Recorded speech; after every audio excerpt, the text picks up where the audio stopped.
Hi! Welcome to Richard Kabili YouTube channel, and for today's tutorial, I will be teaching you on how to turn on and off next rotor progress haptic and voiceover on iPhone X. But first, kindly subscribe to this channel and don't forget to hit the subscribe button and the bell to notify you for the new updates. And let's start! Using your iPhone X, from your home screen first, go to Settings. Then in the Settings, scroll down and find the Accessibility, then tap. Then in the Accessibility, go to Vision section and then tap the voiceover. Then in the voiceover, scroll down and tap the audio.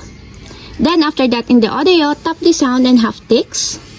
Then in the sound and haptics, scroll down again and go to voiceover feedback section and then find the next rotor progress and then tap.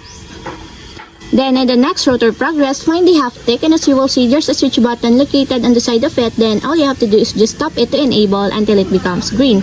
And if you want to disable or turn off, just tap again the switch button just like this. And that's it, we have successfully turned on and off next rotor progress haptic and voiceover on iPhone X. If you have a question, kindly comment down below and don't forget to hit the subscribe button and the bell to notify you for the new updates. And thanks for watching!